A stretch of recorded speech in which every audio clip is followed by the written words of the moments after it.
Today we have Jack from Long Island Clean Water, and he's going to talk to us about water filtration systems and the overall state of our Long Island water.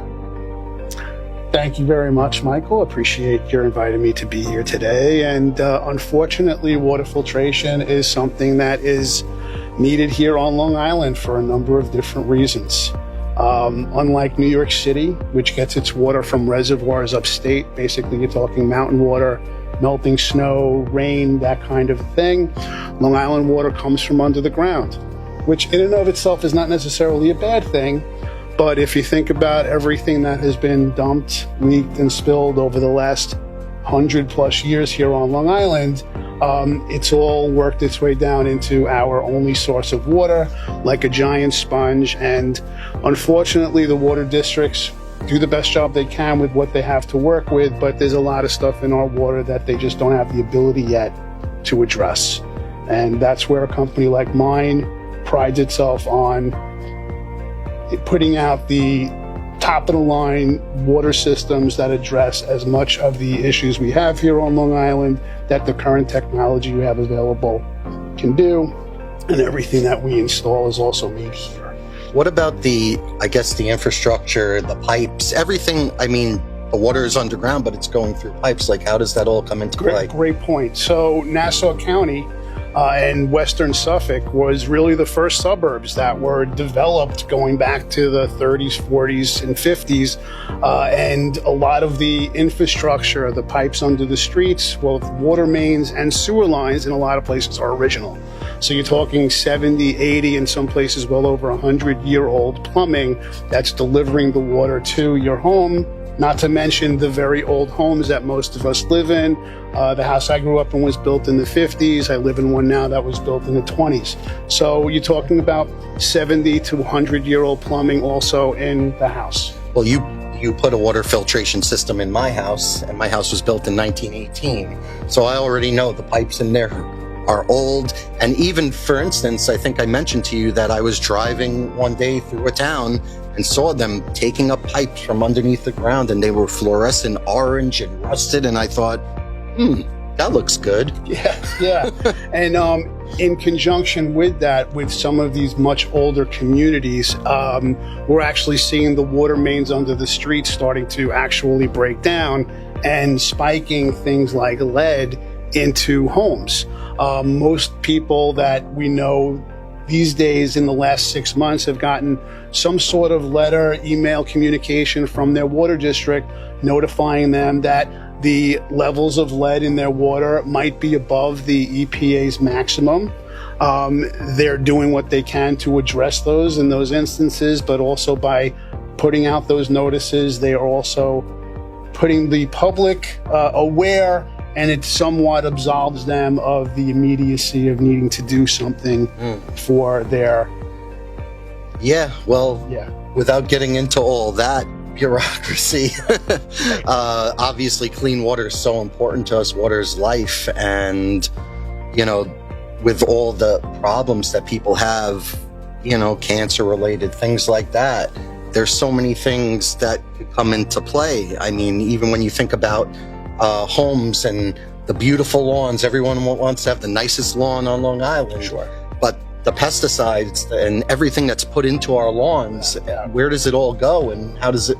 It all slowly works its way down into our water supply.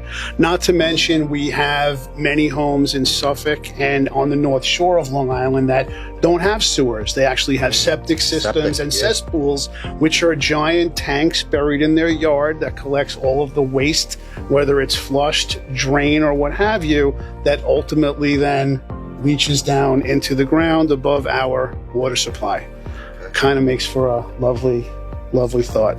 So I'm sure, going back to what they could do to help us, there's some articles and cases and things like that that people would probably never hear about on their local news or even see online and things like that going on. Sure. I mean, thankfully, the news, whether it's News 12, radio, what have you, they have been publicizing a lot of these issues as they've come up. Good to hear. In the Bethpage area, some of the old Grumman sites that were given away as playgrounds. They're now finding 60, 70-year-old buried tanks of all kinds of stuff under these donated pieces of property that were then used as playgrounds and fields and things like that. So we're still discovering stuff that was buried under landfills and whatnot from 50, 60 years ago that, again, the water districts do what they can, but there's limitations. Their infrastructure is as old in most instances as the neighborhoods that were built. Gifts for our children, right? Totally. Okay. So I know that you're going to do a water test for us today. I am. To show us the difference between filtered water and what's really coming into our homes and everywhere else. And I know that when you did this for me at my house, my jaw dropped. So I'm looking forward to seeing how that goes. And appreciate it. A couple other points I just wanted to bring up. A lot of people will go to bottled water and feel that that is a better alternative than the water that's coming out of their tap in the sink in their kitchen, or whether it's their bathroom. And depending upon the bottled water, that may or may not be actually the case. If it says purified on the label, typically that water has gone through a reverse osmosis process that actually will purify the water, which is typically much better bottled water-wise than your natural spring waters of the world, which may not be that natural or from the kind of a spring that most people would envision. They're coming from a spring, which is translation out of a faucet somewhere. Correct. As long as there's a spring connected to the source water within miles and miles, they're allowed to call it natural spring water, but in most instances it's local. Plus, any water that's sitting in plastic for any period of time, the plastic is leaching into not just our water, but our packaged foods and things like that. And terms like microplastics and nanoplastics are going to become more and more a part of our everyday conversation. I read something the other day that said we're made up of a percentage of plastic probably at this point from everything we've taken into our bodies. I wouldn't be surprised at all. So, Jack, tell me about Long Island Clean Water and what you guys do. Appreciate it. Thank you for asking, Michael. So Long Island Clean Water is a 40-year-old water filtration company that was started by the same husband and wife that still own it today and have organically grown it from the two of them to we're over 60 now people. We have 10 trucks on the road every day, servicing customers, installing new systems, and we pride ourselves on taking excellent care of our customers, which has taken excellent care of this company. And to be doing what we've been doing for 40 years, you really need to be taking excellent care of the customer. That's a central part of what we do.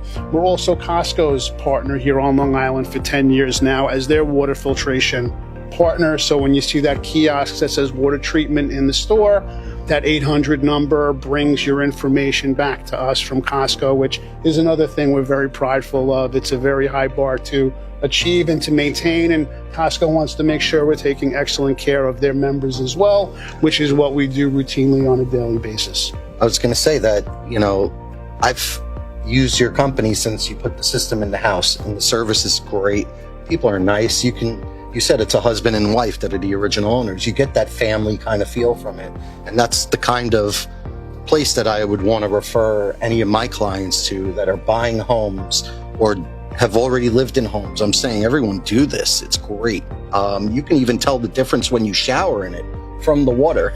You can. So, health is number one for all our families. And just as I want to find you guys the best house to raise your families in and live life, I want you to have clean water too.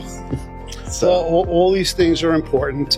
We have systems that are just for cooking and drinking water, washing the things you're going to eat, which is a system we typically install under the sink. We also have systems for the whole house, for showering and bathing, washing your clothes, your dishes, your hot water system, and your plumbing. Ideally, those two systems work great together. Either system upgrades your water in the house tremendously, and that's part of what I do. Is I go individually to people's homes, I test the water with them and show them the different kind of systems, what they do, and we try to tailor as best as we can the right kind of system based on where they live, what they're looking to accomplish, and we want to give excellent customer service. So hopefully once they're happy, they may share us with some other people also. That's great. And with social media the way it is today, you never really know what you're getting, but when you come over and do that test and you actually see it with your own eyes, I mean, like I said, my jaw drops. So it's definitely worth the time to at least have Jack in, and the investment